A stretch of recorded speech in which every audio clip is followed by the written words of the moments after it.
ये बात कह रहा हूं कि क्या आप भगवान को इतना छोटा मानते हैं?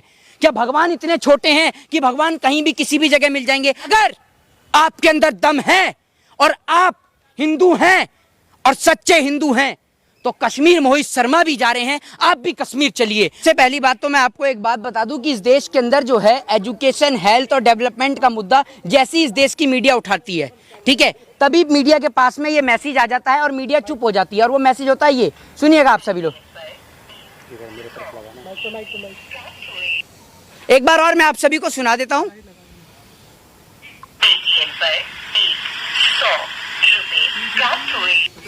ये इसका अर्थ ये है, इसका मतलब ये है कि जैसे ही देश की मीडिया जो है उनका मतलब पूरा कॉन्ट्रैक्ट है या फिर सरकार से जो उनकी दलाली है वो खत्म हो जाती है ना, तो सही लाइन पे आ जाती है एजुकेशन, हेल्थ और डेवलपमेंट पे। लेकिन जैसे ही ये पेटीएम वाला मैसेज सुनती है और वापस से अपनी जगह पे आ जाती है। इस देश के अंदर जिस तरीके से मंदिर और मस्जिद के नाम का प्रोपोगेंडा चल रहा है, मैं आपसे पूछना चाहता हूं, क्या आप लोग, आप तमाम मीडिया के लोग, जो आप लोगों के माध्यम से मैं नेशनल चैनल को ये बात कह रहा हूं, जो लोगों ने भगवान को इतना ऐसा बना दिया है कि भगवान क्या इतने छोटे हैं कि भगवान आपको ऐसे ही कहीं भी मिल जाएंगे? जब अर्जुन को भगवान श्री कृष्ण के दर्शन करने थे, तब भगवान श्री कृष्ण ने अर्जुन को दिव्य दृष्टि दी थी, तब जाके वो भगवान के दर्शन करके आए थे। ये लोग जो इस तरीके से देश का माहौल खराब कर रहे हैं, इस देश के अंदर हिंदू और मुसलमान के नाम पर जो राजनीति कर रहे हैं, वो पूरा देश देख रहा है।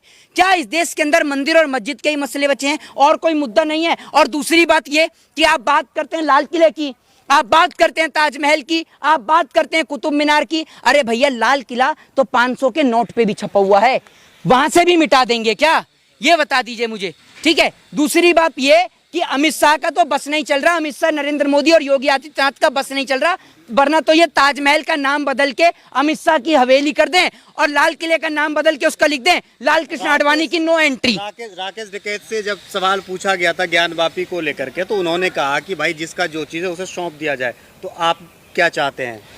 मैं इस देश के अंदर स्कूल, एजुकेशन, हेल्थ और डेवलपमेंट चाहता हूं। आप जैसे पत्रकारों की तरह नहीं सिर्फ हिंदू और मुसलमान के नाम पर मैं इस देश में दंगा चाहता हूं। मेरे को सिर्फ इस देश में अमन, चैन और शांति चाहिए। ये देश के अंदर जो मुद्दे निकल कर आ रहे हैं, लाल किले के, ताजमहल के, कुतुब मीनार के, अरे भैया, इन लोगों ने इतना देश का माहौल खराब कर दिया है कि ये जो मैंने आपसे बात कही है ना, ये कभी भी ताजमहल का नाम बदल के अमित शाह की हवेली कर सकते हैं और लाल किले का नाम बदल के लिख देंगे लाल कृष्ण आडवाणी की नो एंट्री। ये भी कर सकते हैं कभी भी। वीडियो से तो साबित हो रहा है।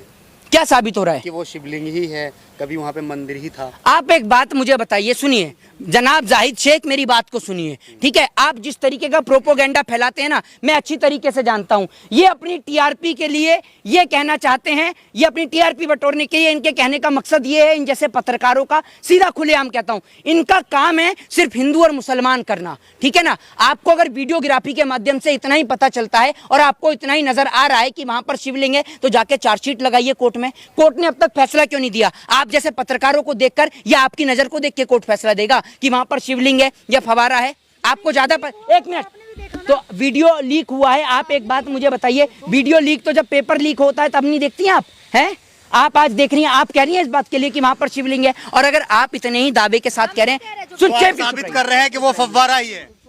मैंने तो ये भी बात कही नहीं है। मैं तो ये बात कह रहा हूं कि क्या आप भगवान को इतना छोटा मानते हैं? क्या भगवान इतने छोटे हैं कि भगवान कहीं भी किसी भी जगह मिल जाएंगे? आपने धर्म का मजाक बना रखा है, आपने धर्म का मजाक बना रखा है। आप जैसे चंद पत्रकार इस देश के अंदर देश का स्वार्थ खराब कर रहे हैं, देश का माहौल खराब कर रहे हैं। भगवान कोई ऐसी चीज नहीं है कि जो भगवान आपको हर जगह मिल जाएंगे। भगवान आपको ऐसे ही नहीं मिल जाएंगे, ऐसे ही नहीं दिख जाएंगे। भगवान को ढूंढने के लिए आपके पास आप कर्म होने चाहिए। भगवान के लिए आपके कर्म है इतने अच्छे। तमाम हिंदू संगठनों को खुली चुनौती देता हूं, चेतावनी देता हूं कि अगर आपके अंदर दम है और आप हिंदू हैं और सच्चे हिंदू हैं तो कश्मीर मोहित शर्मा भी जा रहे हैं, आप भी कश्मीर चलिए। अब वो भक्त मिल गया, बड़े ही गुस्से में था, बड़ी आक्रोश के साथ में, तो वो बोलने लग गया। मैंने उसको बोला कि मैंने क्या, जिस तरीके से मोदी जी रात को 8 बजे आते थे, कभी आके नोटबंदी कर गए, कभी इस देश में 8 बजे आके लॉकडाउन कर गए, तो बोले कि 8 बजे की बड़ी अहम वैल्यू है। मैंने कहा 8 बजे की बड़ी अहम वैल्यू है? कह रहा हाँ, जब 8 की गुणा आप 7 से करेंगे तो उसका जो टोटल आएगा वो आएगा 56। और मोदी जी का सीना कितने इंच का है? 56 इंच का है। 56 इंच का। देश की गरीब जनता भूख से मर रही है, उसका बेचारे का सीना देख रहे हैं, बिल्कुल पेट से चिपक पड़ा है। लेकिन प्रधानमंत्री जी का सीना 56 इंच का। ये पहले फकीर हैं जिनका सीना 56 इंच का है, क्योंकि ये फकीर मशरूम खाता है। ये फकीर 10 लाख का सूट पहनता है, इसलिए इसका सीना 56 इंच का है। और उसके बाद दूसरे नंबर का 56 इंच का सीना देश के गोदी मीडिया के पत्रकार का है, जो कल तक स्विफ्ट में चला करते थे, ओला, उबर और कैब बुक किया करते थे। आज वो ऑडी, मर्सिडीज, लैम्बोर्गिनी, फरारी और जगुआर में चल रहे हैं। लेकिन इनके घर पे, सुन लीजिए, पूरे देश को पता है, नाम बताने की जरूरत नहीं है, पूरे देश के पत्रकार, सुन लीजिए, मुझे पता है। आपके सामने बस कह दिया। अरे आपके कहने से बताऊंगा क्या? आपके कहने से नाम लूंगा? नहीं नहीं नहीं नहीं, आपके कहने से बताऊंगा। अगर नाम ले दिया तो मेरे ऊपर मुकदमा दर्ज हो जाएगा, ठीक है? और आप लोग तो बड़े खुश होंगे, पहले ही मुकदमे चल रहे हैं। नहीं, हम क्यों डरेंगे? अरे हम क्यों डरेंगे?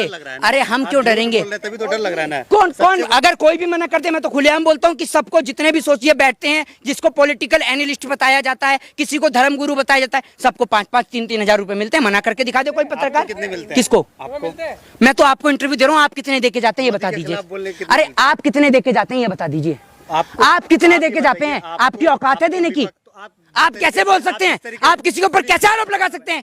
शर्म आनी चाहिए आपको। आप लेते हैं क्या दलाली? हैं? आपका काम है ये? मतलब देश में अगर कोई सरकार के खिलाफ आवाज उठाए तो आप कहते हैं कि वो पैसा लेता है। आप अपना ईमान बेचते होंगे। पूछे, अगर आपसे कोई सवाल पूछे तो पेटीएम में पैसे भेजे गए तो आप आरोप लगा सकते हैं। अरे मैं लगाऊंगा, आप आरोप लगा सकते हैं, बिल्कुल। आपसे सवाल नहीं किया अरे जा सकता अगर है। मैं गलत, आपसे सवाल नहीं पूछा जा सकता है। चिल्लाइए, चिल्लाइए, आराम से बात अरे करिए। एक बात मुझे बताइए, सुनिए, ये गोदी मीडिया का ही पत्रकार है, ये पेटीएम वाला पत्रकार है। आप लोगों के लिए नहीं, इन इतने पत्रकार में से पेटीएम वाला पत्रकार भी मिल गया। ये पेटीएम वाला पत्रकार है। ये पेटीएम वाले पत्रकार जो हैं, पेटीएम वाले पत्रकारों की ना तभी समझ में आ जाता है, जैसे ही मोदी जी का नाम लिया, इतने सारे माइक हैं, कोई भी नहीं तिलबिलाया। लेकिन पेटीएम वाला पत्रकार, मैं लड़ूंगा मोदी जी के लिए, मैं मोदी जी के लिए लड़ूंगा। पेटीएम वाले पत्रकार और पेटीएम वाले पत्रकार का कैमरामैन दोनों बिलबिला उठे।